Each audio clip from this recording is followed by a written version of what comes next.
The portal quarterback race seems like it's coming down to two names. Who's it going to be? In the world full of podcasts, he's the undisputed heavyweight champion of hot takes, an Auburn sports homer, master of the boog, and message board legend. Get your buttons buttoned and your hats flattened because the Top Button Podcast is about to kick off. And you don't want to miss your courtside seat. Now, here's your host, Charlie Five.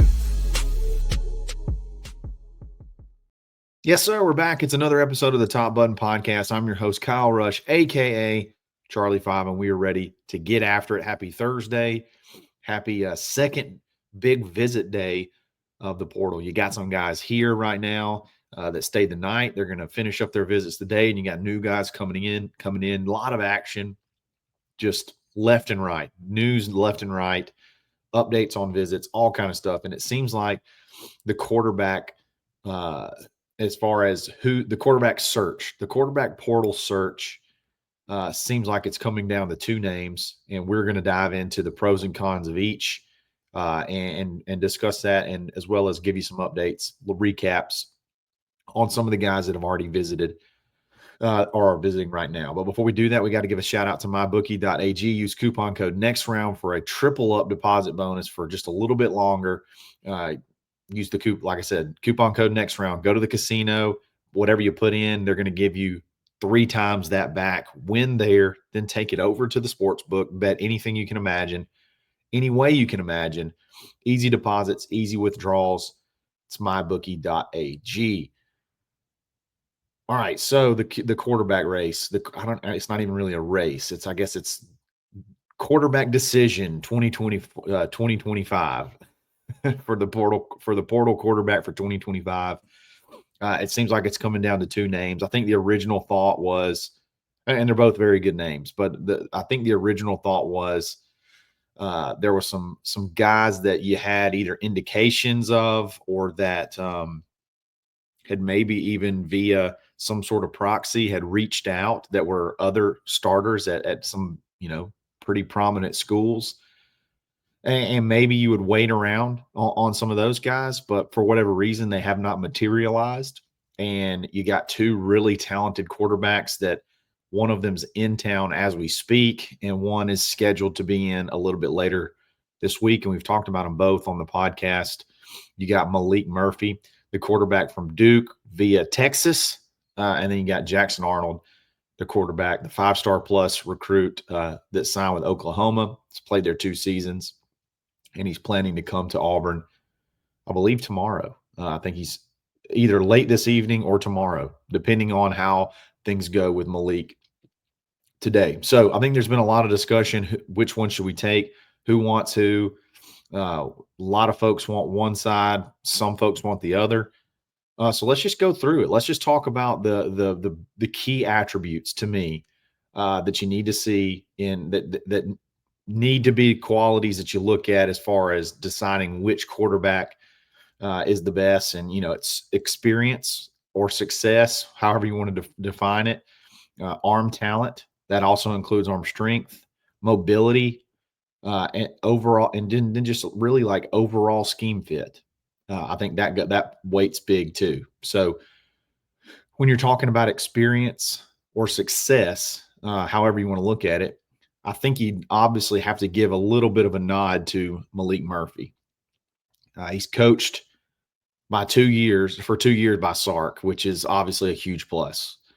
And then his first year as a true starter in college football, he goes 9-3 and took a playoff team to overtime on a team at Duke that they have had some, they haven't been able to win some big seasons, but 9-3 is like a banner year for Duke. And I know somebody joked that, Duke, when I say this, like I'm belittling Duke and Auburn's been bad. Like, it's not like I'm saying Auburn's better than Duke. Like, Duke would have beat Auburn over the last 5-6 years, probably. So I'm not by any means saying that currently Auburn's a better program than Duke, because Auburn's still got a long way to go. But still, it's Duke.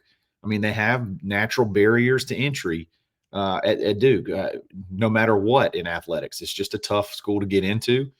So it takes a really unique type of player to be able to go there and compete and succeed at a high level. And Maalik goes in his very first year, again, goes 9-3. I think that's definitely something that you could put in his win column there. Jackson Arnold, on the other hand, he was coached his freshman year. I think he was coached his freshman year. They had a coordinator change before he got his start. There was complete turmoil this season. He did not have the success that I think they had hoped. He was the representative at SEC Media Days. I think he got the start in the bowl game the year prior when Dylan Gabriel went into the portal and put up really good numbers against a really good Arizona team. And I think they got beat late in that game. So they were fired up about him. I think they had a coordinator, obviously had a coordinator change. And then you go into this offseason and it's just complete disaster from start to finish. You had a coordinator firing midseason. You're playing third and fourth string offensive linemen. All of your receivers seem like they just all got seriously injured. Most of them miss vast amounts of the season. And you're playing with guys that, just imagine our season. If Cam Coleman's out, if, Keandre Lambert-Smith's out, Malcolm Simmons is out, like imagine what that's like going up against some of the best teams in the country. Like it was just utter turmoil. And then obviously he gets benched. Then he gets put back in later in the year and has, a big win against Alabama. And they fight their way to, finish the season just scrapping and clawing with whatever they can throw together to have any type of success. And it was obviously heavy running the ball. So again, you have to give the nod to Maalik, I think, a little bit here. But on the flip side, like, I think you got to acknowledge the situation that Jackson Arnold's in. And I know a lot of people are going to say, I've heard this. Well, that's what we said about Peyton Thorne last year. If he just got better receivers and better offensive linemen, he would be better. And they think that that's that actual point. But what they don't realize is that Peyton Thorne was better with better offensive linemen, with a better offensive line and better receivers. He threw for 1,000 more yards than he did the year prior. He threw for 4 more touchdowns and he threw 1 less interception. Over playing more snaps, more passing attempts. So you think you're making a point when you say that, but in reality, you're making the opposite point, because wins and losses may have not been there, but the production was exponentially better with better talent around him. That was not ever really the issue with Peyton. It was mostly in crunch time or, in any type of clutch scenario where you had to make a play. What type of decision is he going to make? That was the bigger thing that could not be fixed with, the talent around him. So you put Jackson Arnold in a better situation. Who knows what could happen? I think you have to acknowledge how terrible that offense was and that whole offensive situation was last year. Again, neither have really had a ton of starting experience. Both of them is interesting. Both of them only started their senior year in high school. And then both of them have only had essentially 1 year of starting experience in college. But again, you got to give a nod to Maalik because he never got benched and success as well. So he won more games. And I think there's definitely something to be said for that. Arm talent. This also would include arm strength to me. So if you just talk about arm strength, there's no comparison. Maalik, by and large, has the bigger arm. There's no argument there. But I think arm talent is much more than just how far you can throw the ball or how hard you can throw the ball. One thing I like about Jackson Arnold is when you're running an RPO system, sometimes you don't get the opportunity to get set up perfectly. You don't get the opportunity to be, in complete mechanical perfection when you deliver a pass. sometimes the window opens really quickly, or the decision has to be made really quickly, and you have to throw from different angles. You have to be able to throw, from the side, from over the top. I mean, you got to be able to do it all. Okay. You got to be able to throw off your back foot. You got to be able to throw. It's pretty. I don't want to say demanding, but you just have to be able to release the ball from at all kinds of different body angles to be able to hit those windows. Now, I don't know that Maalik can't do that. I've just never seen him do that. Duke was not really a heavy RPO, really an RPO system. It was honestly more like a spread out, almost even I would say maybe like air raid type offense. Quick outs, a lot of quick stuff. And then obviously he would take deep shots, and he has probably the best deep ball maybe in college football. I mean, he's got a beautiful, beautiful deep ball. I think his passer rating on passes beyond 20 yards was like up near the top of the country. He's really, really, really good at throwing the ball deep. So you give the arm talent, you give the arm strength star definitely to Maalik, but can he do the different things in the RPO system, running RPOs and things like that, to be able to get those balls into those tight windows, make those decisions really quick? That's just something that'll remain to be seen. I don't know if you can give a nod here when you talk about arm talent, because Jackson Arnold, it's not like he can't break a window. You know what I mean? Like, he's got a really good arm as well. I would compare it a lot to like a Bo Nix.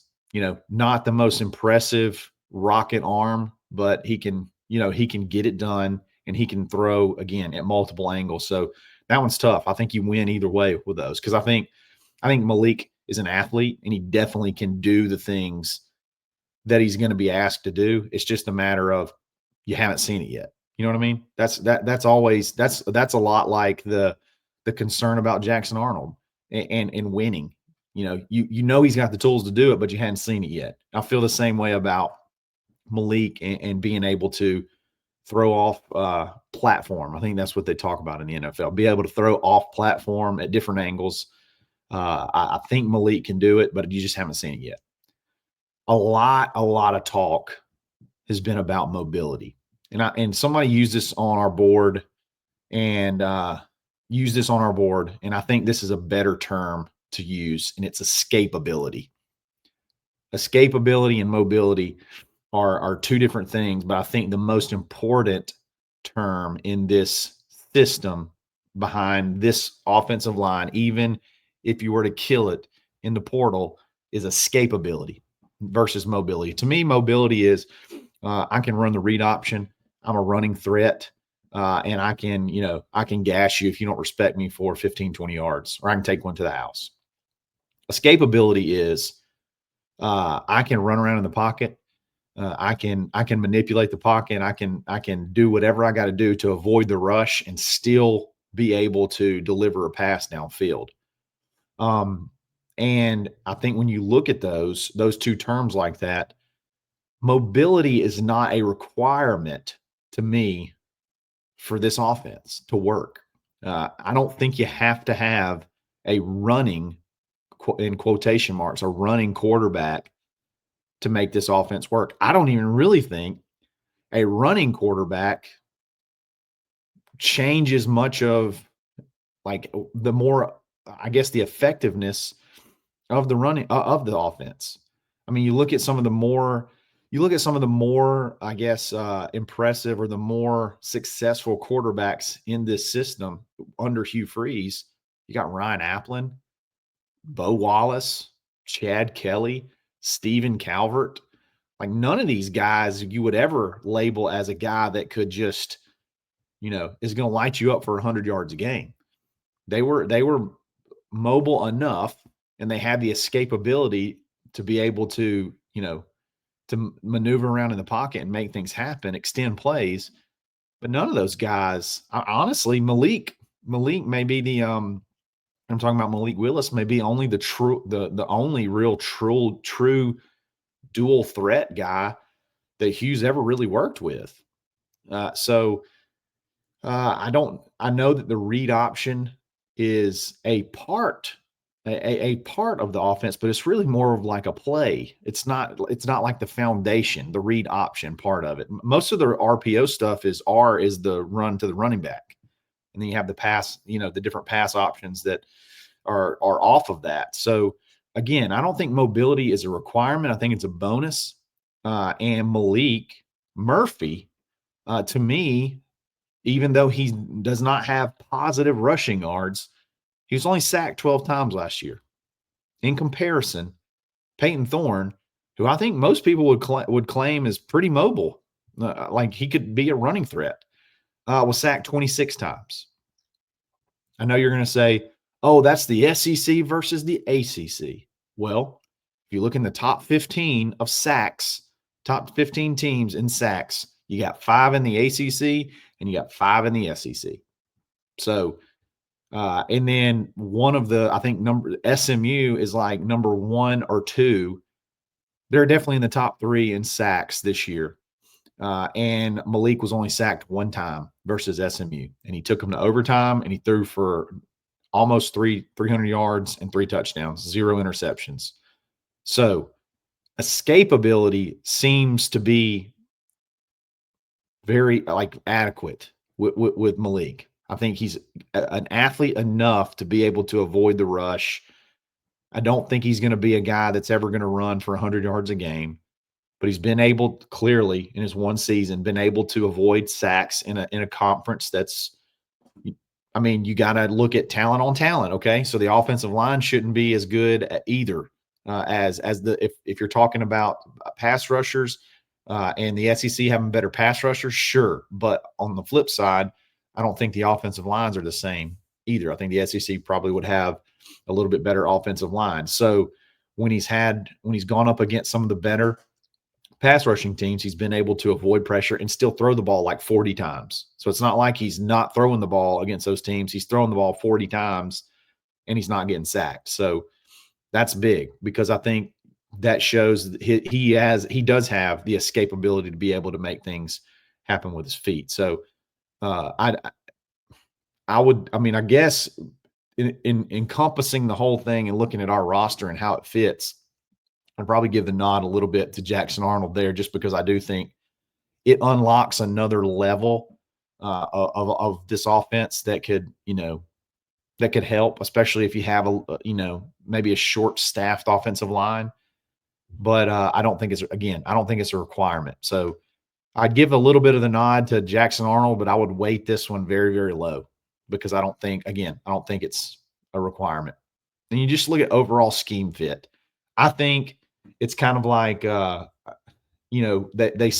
when you ride a bike and you stop riding a bike, it's easy to get back on and ride the bike. You know what I mean? Like sometimes it may take a little second. You're a little bit wobbly, but by and large, if you've ever ridden a bike before and you stop riding a bike and you jump back on one, it's pretty easy to pick it up. I don't think that's the case with the RPO system. I think it's something that you need to have had experience with. You need to run. And I don't think it's something that is easily just like pick back up on, like quarterbacks going from system to system. Like sometimes I think it's easier to adjust to some systems versus another. Now, both of these guys will be able to come in the spring, so that helps, but I have not seen a ton of RPO stuff out of Maalik. But I think Jackson, obviously they ran a bunch at Ole Miss. At Oklahoma. And I think that might be an easier transition. So if you look at overall scheme fit, I think if you could build like the perfect quarterback for it, I honestly think it would look a lot like Jackson Arnold. Now, so again, but I do think Maalik with the experience and the arm talent that he does have, I think he makes those explosive plays. Auburn was one of the top explosive play teams in the country. It makes that portion of the offense that much more potent, that much more killer. Throws a beautiful deep ball. So really, I don't know that you can really go wrong with either one of these guys. I know that sounds crazy, But I like both of these guys for different reasons. And both of them were both very highly recruited guys. They were both in their one season of college or of high school football, they were very successful. Both of them have found some success as starters. Maalik a little bit more than Jackson. But hey, Jackson, with a fired offensive coordinator, took down Alabama. I mean, that's a pretty big feat. So again, I don't think you can really go wrong with either one. I don't really know which side I'm on. I probably lean a little bit more Jackson Arnold, but again, I would be fired up with Maalik just as much. So, it does seem like it's coming down to those two guys, and I think we might know something pretty quick. So unless one of these, unicorns decides they want to go into the portal and really make things interesting out there, which I don't, at this point in time, I don't see happening. I think it's going to be one of these two guys. So now it's just down to who do you pick? And honestly, to me, I don't think you can go wrong with either. I can see an argument for both. So should be interesting. Maalik is here right now. I think he's supposed to leave sometime, around lunch or a little bit later. So if something happens, could happen pretty quick if that's the guy you go with. So let's keep an eye on that and let's watch and see what happens. As far as visits go, you're looking really good with Eric Singleton Jr. I want to be cautious of saying that Auburn is, in the driver's seat there, but I think he did cancel a visit to maybe Georgia. I think maybe Ole Miss is the only one still on the docket, which is a big one. So if you want to get him, you got to get him now. You can't let him go to that visit. So that's another one that ends today that I think could be interesting to watch. Darrell Robinson, the running back we talked about from UConn. That's another one that I think if you want him, you could have him. Or do you want to wait and see what happens with Ahmad Hardy? He also visits Ole Miss before he gets there. So it's like could Hardy shut it down before he gets to us? Do we take Darrell right now because of that? Or do we take our chances and wait on Ahmad if we think he's higher? It's a tough decision. Tough decisions right now, and I think that's what they're battling with right now. Don't forget, it's got that St. Francis Academy connection. Josh Thompson, an offensive tackle / offensive guard from Northwestern. I think he got in really, really late yesterday. But Auburn obviously needs offensive linemen. So that could be something, that could be one to watch as well. And you got more guys coming in today, and we'll discuss those and get some intel on their visits and stuff like that. And we'll talk about that tomorrow. So quarterback battles or search seems like it's winding down. Who's it going to be? I don't know. We'll be ready to talk about it when it happens. Again, I don't think you can go wrong either way. You need to sign up for thebarnauburn.com. We'll keep you updated instead of you getting a daily podcast with high-level stuff. You'll get the almost hour-by-hour play-by-play at thebarnauburn.com. We had a surge of subscriptions over the last couple of days, and it's been, you could tell because the threads are getting a lot more active, and the portal mega thread is now up over 70 pages. So, and it just started on Tuesday. So, Tuesday. So it's going to be a lot of fun. Y'all need to jump in and get in on the action. It's thebarnauburn.com. If you like this video, like it. If you like this channel, subscribe to it. Follow me on Twitter, _Charlie_5. We'll be back again tomorrow for another episode and every single day this week. So, guys, really appreciate it. It's another episode of the Top Button Podcast. Stay buttoned. Thanks for listening, and drive home safely.